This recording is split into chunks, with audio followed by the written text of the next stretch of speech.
much for being here. This crazy time where every night is a new Q&A. Hi, good to see you all. So Emma, the first time you read the script and you met Bella Baxter, what did you think about her? What about her cried out to you? Oh, it was before I read the script.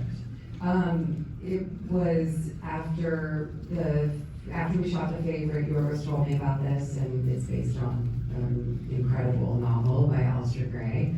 And so I met Bella Baxter earlier, and then about 2 years later I read the script. And everything about her from the beginning of hearing about the character and what she's experiencing and how it's all, this is really echoey. It's like hearing your voice on a voicemail. That's what I sound. Shit. It's very echoey. It was just everything about her. The idea that you could start anew and experience everything for the first time, and go really far in one direction and then decide that you are done with that and move on and teach yourself all of this, especially as a woman. It was really inspiring to me. As a producer, why was it important to you to tell the story? I think for all of the reasons that I just mentioned, and having worked with Yorgos before, it felt like he and I had a friendship and a kinship where we were able to talk about everything, and I wanted to be privy to all parts of the building of the world of Poor Things, and because it was 4.5 years from when we first spoke about it to when we made it, it was really important to just to know everything that was going on, to be able to weigh in and be a voice for it, and yeah, so I guess all the reasons I just mentioned. Yeah. And I understand that you and Yorgos, it is echoey, you're right. You and Yorgos approached Marc about playing this role. What was it about Marc that told you he could do this, he'd be perfect for this role? Marc, what is it about you? What would you say are your qualities that make sense for this role?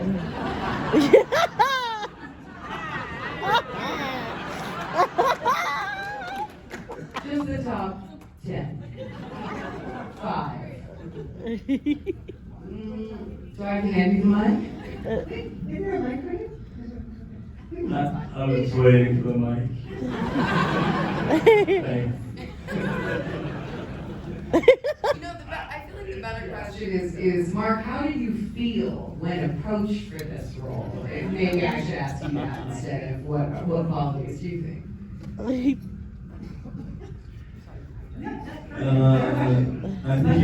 think you got the wrong guy. That was the first thing that came to my mind.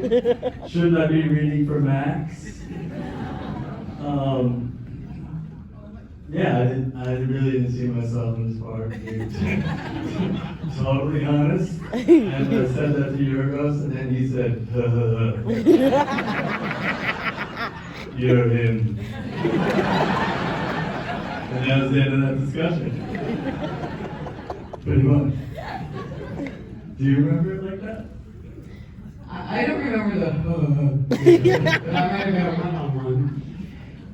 No, I think with Marc, when we were talking about who would be, I'm just going to push back a little bit. Okay, sorry, we're really adjusting a lot of things here. Then I can look at both. You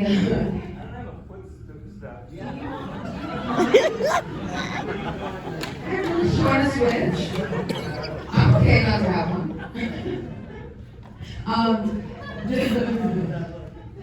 Really good. Surprisingly good. I think, well, first of all, Marc is such an unbelievable actor, as we all know.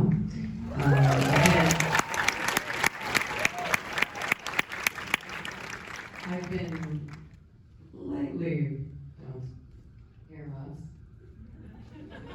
lately in love with him for a long time. You ever seen You Can Count on Me? Boom. And then all around, like, going through all this stuff, and you see Foxcatcher, and you're like, 13 when I'm 30. He does all his stuff with him and over again, like he always plays, and he's incredible.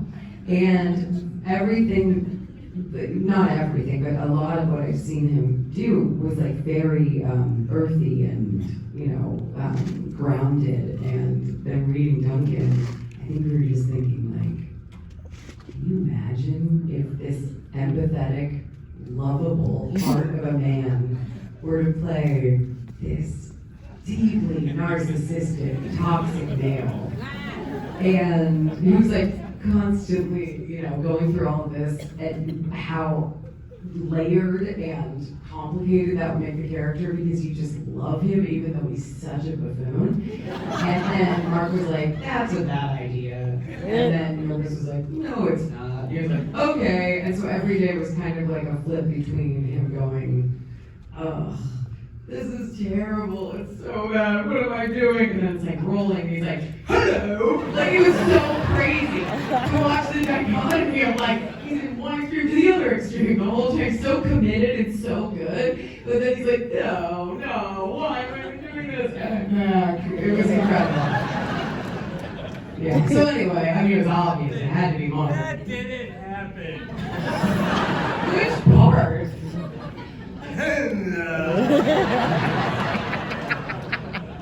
It's all based on a true story. That's the whole changing part, right? The back and forth, that's where it comes from. But Mark, because there is this lovely, sweet side to you, it makes us not totally hate Duncan, right? So how did you tap into that to not make us think he was a deplorable, idiotic, toxic buffoon? Because he's just a really nice guy. He's got a heart of gold. Honestly, I don't know what I did. All I know is that when she tells him that she's already engaged to Max McCandless, that breaks him in two.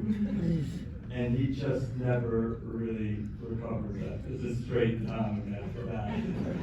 And that was just a total accident that we came to know what that was going to be, because we never talked about the part. We never talked about the script. Right? I mean, you did, I didn't. And if I tried, you were just like, So we sort of we're just feeling our way through, literally and figuratively.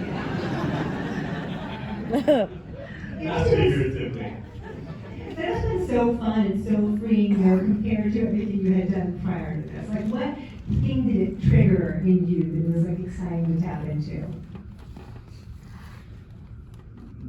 Everything that I want to do, but I can't. I mean, it's just the kind of just reckless, disastrous, pulling the ship as close as you can to the reef without actually wrecking it on the reef. It just being as kind of self-destructive as I possibly could as an actor, and destroy anyone's thought of what Marc Ruffalo was before, was the motivating and animating factor behind the whole thing. That's exciting. It was a blast.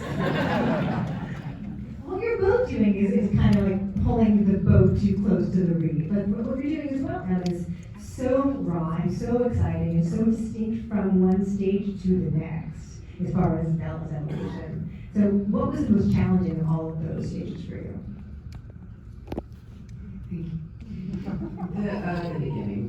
The beginning was the most challenging. I think having sat with the idea of the character for so long, having talked about all the aspects for so long, and then actually starting day one, I think how many people in this audience are actors? Okay. So you know at the beginning of something, when it's like the first day of school and then you're gonna start and you're like, okay, great, like I'm psyched up, and then you actually start and you're like, that's what I meant to do. You know, there's just this idea in your head, and then when you actually have to externalize it, at least for me, maybe everyone who raised their hands has never felt this way, and I salute you if you haven't. But I think like the first couple days or a week of doing something, playing a part, it's excruciating no matter what, because you're getting your sea legs, and it's just never going to match up to what you have in your mind. And then you have to be in a state of constant acceptance that that you're still human and you're not a robot and you can't do it perfectly. And that's the good thing about being an actor, is there is no perfect. It's cool that we're not Olympians and that you can't measure it. Even though they keep acting like you can measure this, or you can like say one person is do better at it than another, which is just impossible because everyone's so specific and different, and another person would play this part totally differently and probably way better, but what's better? I don't know. Anyway, this is the meltdown I've been having on a nightly basis. But that was the hardest part at the beginning, because it's such a primitive state, and it sets her off on the course of the rest of it. And we had marked it out in stages. We had turned it into like 5 stages, Yorgos and I, in delineating her progress. And it was only at the beginning that we were shooting chronologically, so we shot the beginning and the end, and then we shot the middle all after that. So it was like, all right, let's figure out where she starts and where she ends up, and then we're gonna figure out the middle as we go. And I think, yeah, I kind of tortured myself for that first part of it. Those are extremes. Yeah. Absolutely, because she's so primitive at the start and so incredibly eloquent by the end. Yeah. So was it just whiplash for you to have to make that giant shift and not do it gradually?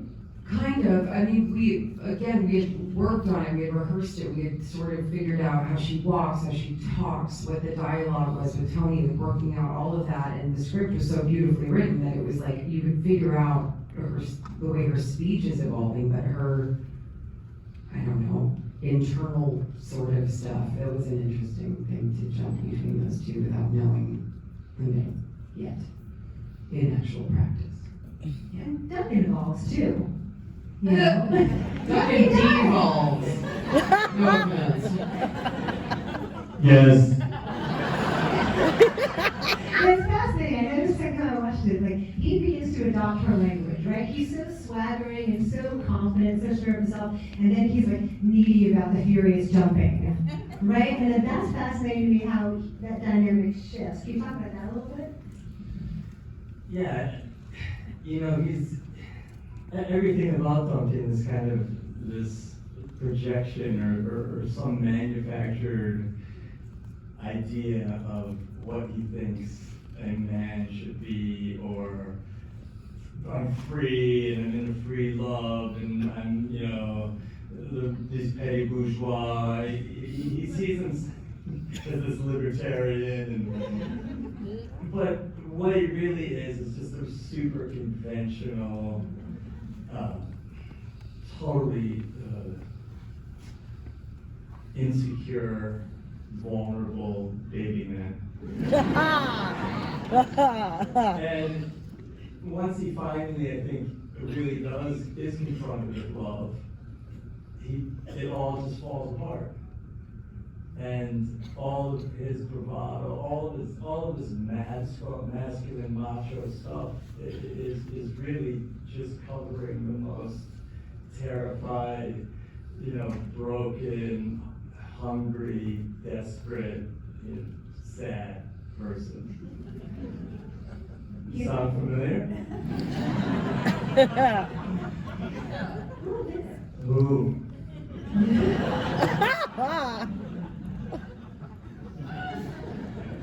Never mind. Let's talk about the dance scene. So fun.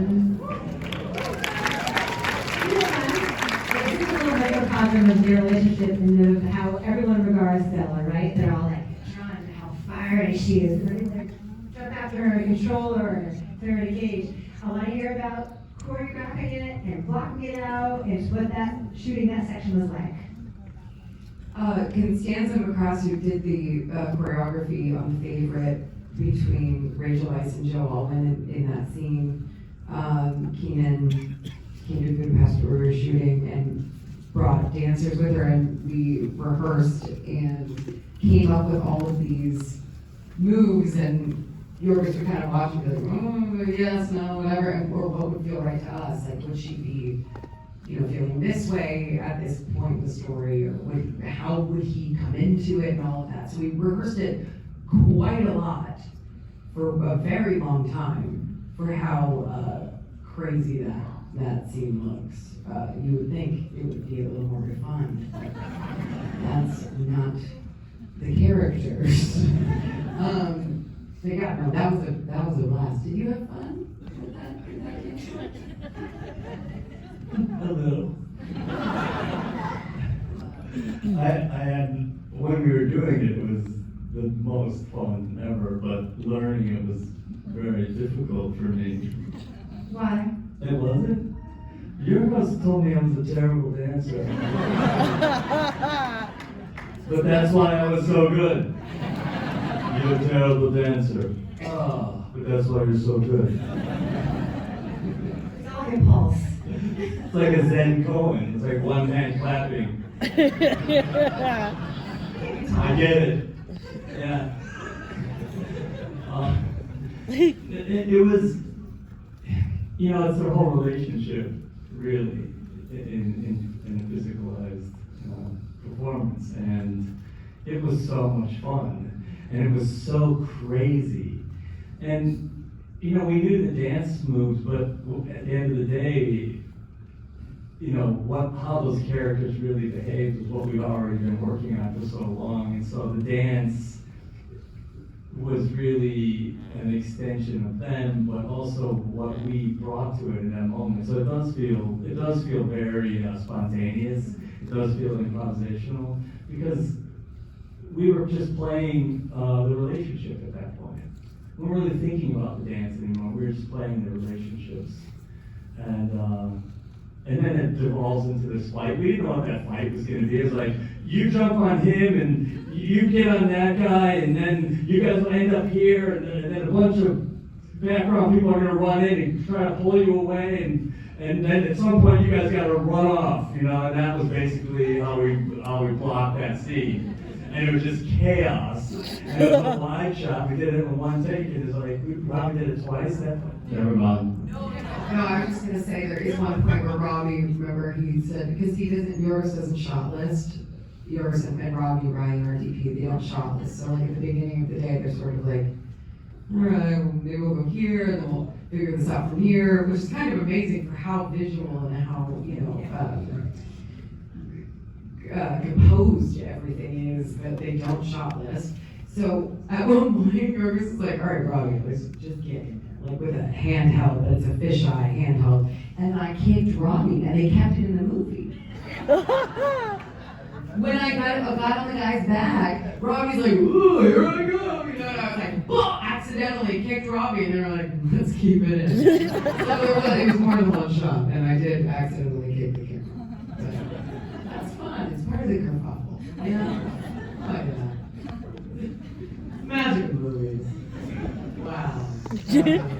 That story really landed, and yeah. That was a keeper. I'll use that in the future.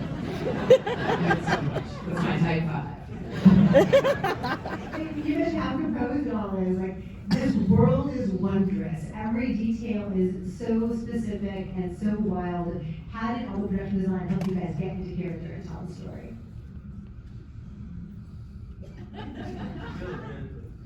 Mark, stop. Earmuffs.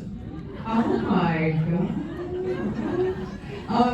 The productions, James and Shona, our production designers, had never worked together before, and they were sort of like thrust together in this experiment of two production designers working in tandem.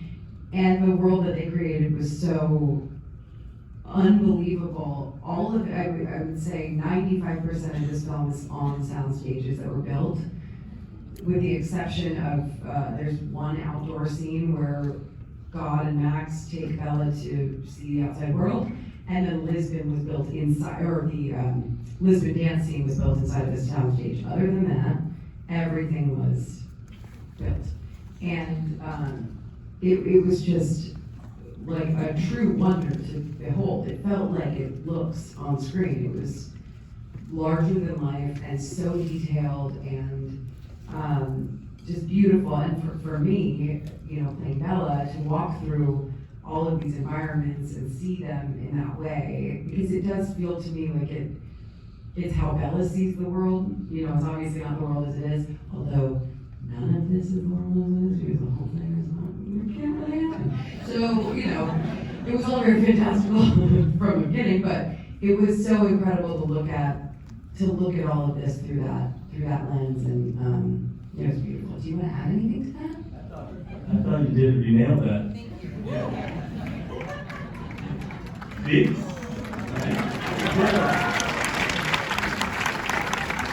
Smattering of applause. A mercy applause.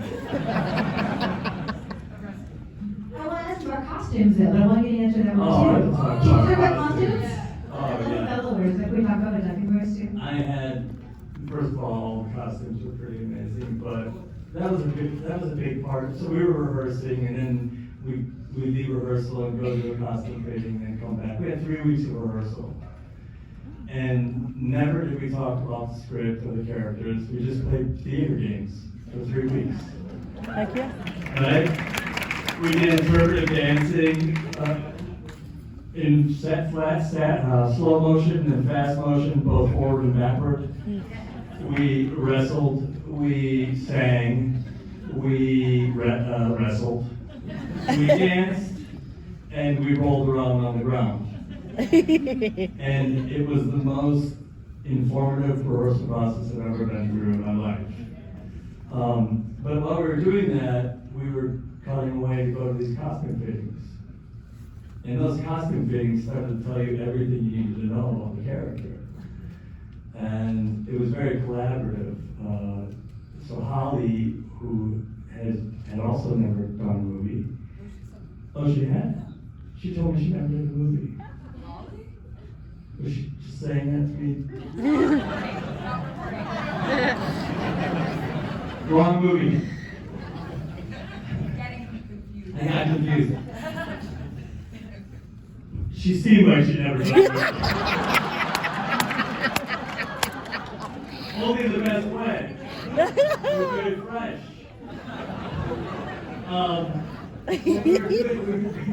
We were. I'm just destroying this. I've been doing this for like 20 hours today.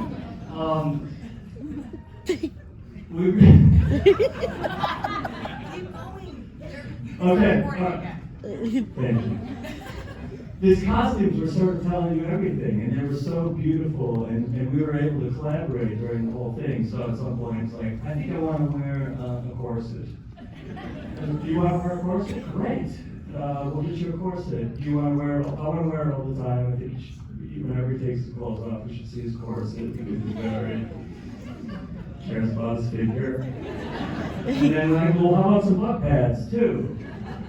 And then how about some calf pads? And then how about some thigh pads? And all of a sudden, you know, this very bottom heavy character started to come. But that was how we were working. And Yorgos it's so strange because he's such a strong director, but at the same time, all he really tells you is you're disappointing me. And then they come back and reduce the customer, freak out for a minute, and then she come back and he's like, I like that. But during the course of that, everyone was sort of using everything they knew in their imagination and their creativity and their talent to sort of rise up to his vision for it. And so the costumes were this kind of fantastical imagination from Holly, based on what she thought she wanted from Yorgos. But really, what he does so beautifully is he allows his heads and his keys and his artists to really take it upon themselves to be as great as they can possibly be. And that's the magic of Yorgos Lanthimos. And it's a strange space because he's not letting you do whatever you want, but he's calling to you to do the greatest you are capable of doing. I definitely, yes, yeah. Yeah, that part, I'll upload that. Okay, he's got it. Yeah, he's got it. Okay, You didn't get a pass. I didn't get a Everything Bella was so impossibly chic. Like, you must have loved every scene, every moment for that. Well, one of the most beautiful, early on, I went to meet Holly a couple months before we even started rehearsals, and we were just doing like a play around, and I had seen, the boards and ideas and things that she had made, beforehand, and the way she was describing like the fabrics and the shapes, the fabrics were things that reminded her of organs or, things that would be in Baxter's house, and the colors were off in some ways, and the way that Bella's costumes evolve, whether they're silk and padded and white and she's at home, but it's like she's good to get them messy, and Mrs. Prim is dressing her, and then when she moves into Lisbon, she's dressing herself, and so she's wearing these knickers, but she has them in a few different colors, and she's learning how everything was so meticulous and so inventive and just completely from her mind. It was all Holly's mind. And like the descriptors behind all of it, the condom cave in Paris where it's latex and she's, going to the brothel for the first time, and like everything was, it was super, super genius. I think she's a genius, I really do. And yes, to his point about Yorgos, one of the amazing things about him as a director, that every department head is hired. He wants to work with them because he wants to see what they want to create, because he's inspired by them and he wants to see what they're going to do. And I think she just absolutely blew everyone away. Yeah.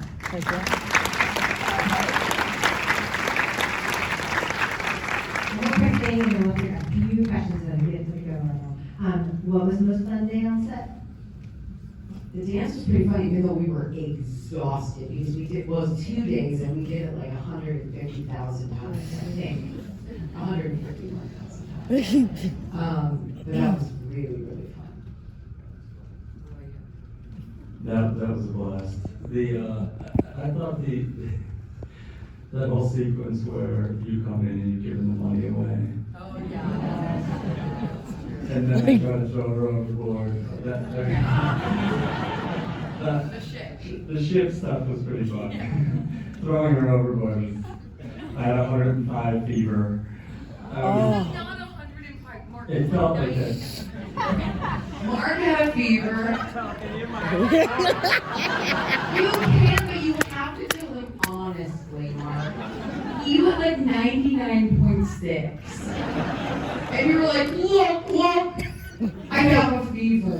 I was like, it's 99.6. And you're like, that's basically 1 million. It was 99.8. But I was dying. Anyway, I was sick. I was miserable. 105. You were in the hospital. 102. No, 99.6. 99.7. Anyway, You're a pro. I was a real pro. That was the one Yorgos said, came up to me at the end of that day and said, I'm proud of you. And one little tear broke. And I hugged him. And he's like, no, go home and go to sleep. In the midst of your hallucination from your 110 degree heat. That's heartbreakable. We have time for like 3 questions. Let's do one right here. I'm going as Bella for Halloween now, by the way. More specifically, the physicality for both of you. How did you prepare? Because, you know, in the beginning, her development of being a toddler, how did you get into that and how did you prepare? And even for yourself, Mark, something that could be so broad and big was so specific and honest. How did you guys find that? For me, the toddler thing, I tried to, you know, like watch some videos of toddlers walking, and we very quickly realized that was not the move. She's gaining 25 words a day, and her hair's growing an inch every 2 days. She's not a toddler. It's a metaphor. We realized very quickly. So it was much more staccato and kind of wind-up doll than child that we were thinking. And so as we were working out the physicality, it was that. It was sort of like, you know, trying different ways of walking on my feet or different movements, and then the way that evolves. And it was really just discovering a lot as we went to what felt kind of, you know, hopefully more original and less, you know, literal.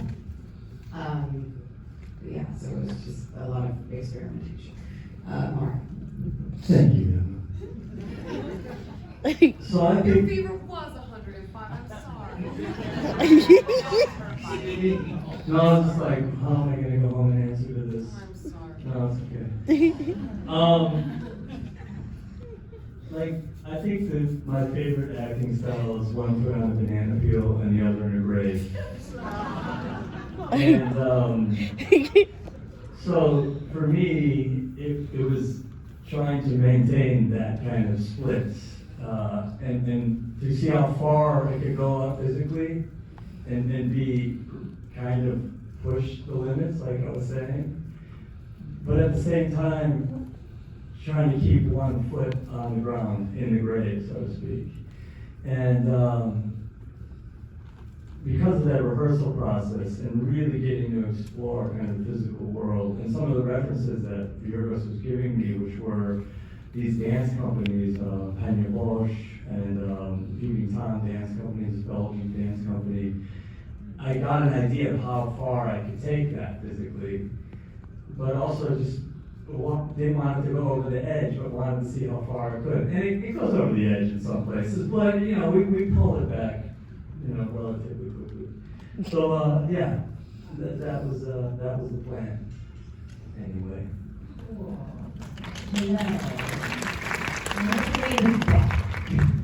Really far in the back. Who in the back is a question? Nobody. Okay, we'll come closer. Red hair right here. Yes, you. Okay, first of all, this is the second time I saw it. Loved it. I want to just say something about Willem Dafoe. He was amazing. Yeah, the bubbles coming out, I don't know if that was real. That's not my question though.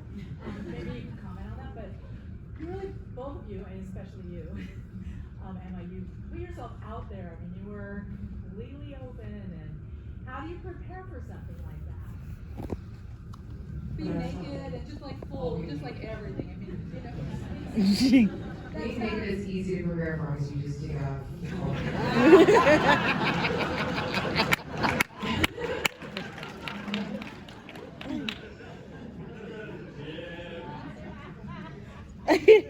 Oh yeah, that's you. Wait, Willem is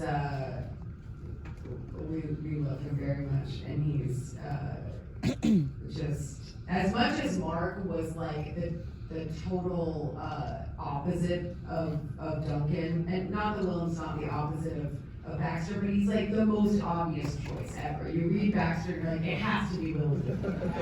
You know, like it's not even like you're like, of course, who else is gonna play this in this way? And he is so perfect, and and human and all of those prosthetics, like what he's able to do in that character is beautiful. And the bubbles were VFX. That was and one of the VFX moments. So they would just clap on set when the bubble popped so we could all react. Yeah,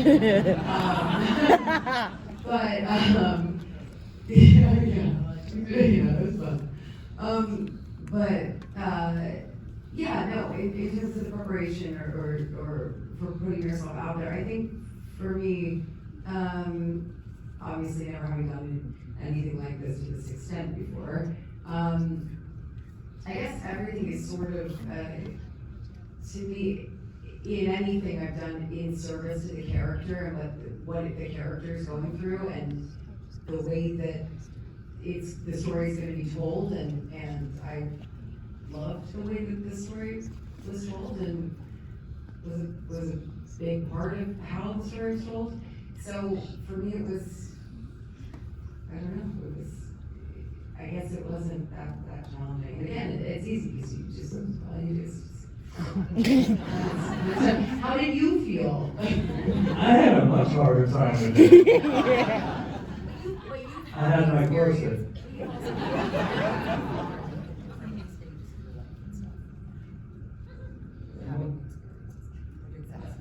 I've done a couple sex scenes over the years.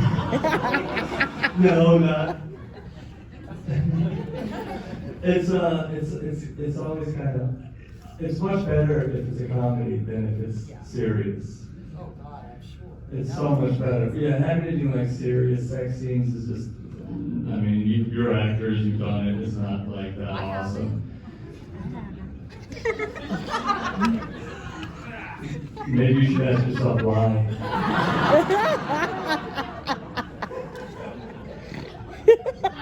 It's so weird with the intimacy coordinator who's like literally back there after you're doing a scene, like.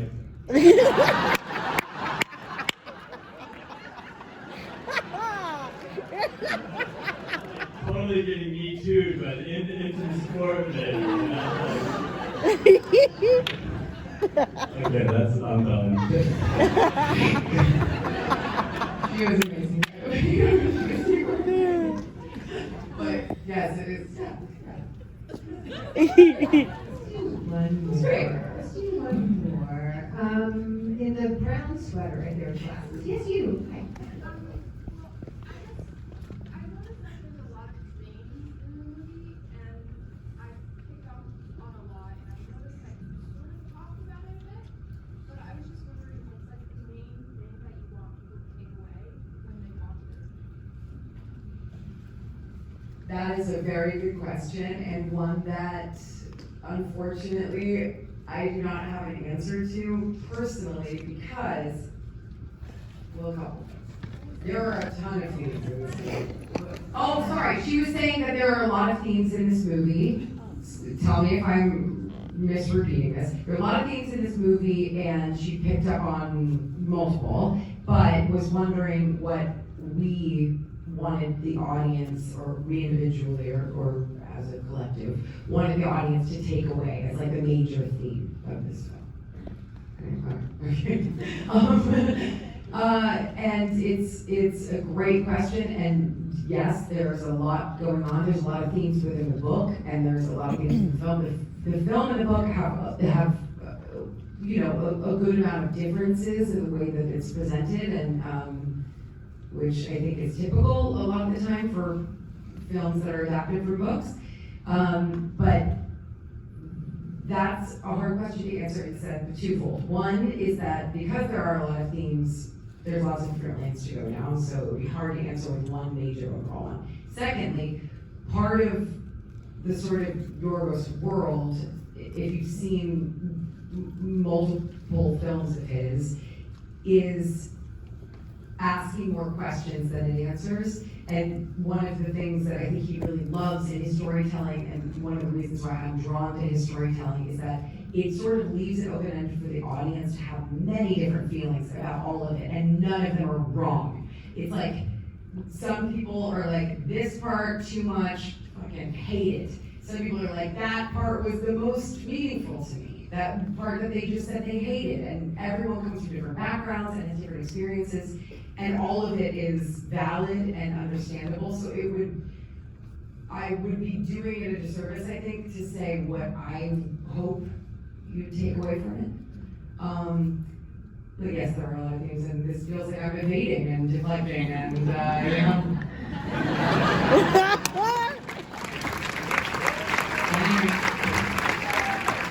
You did that really well. Yeah. No. Sorry. I totally agree. I mean, I've heard so many different takes on it, and that's kind of what I think is so great about it. And a good piece of art lets you bring yourself to it, doesn't dictate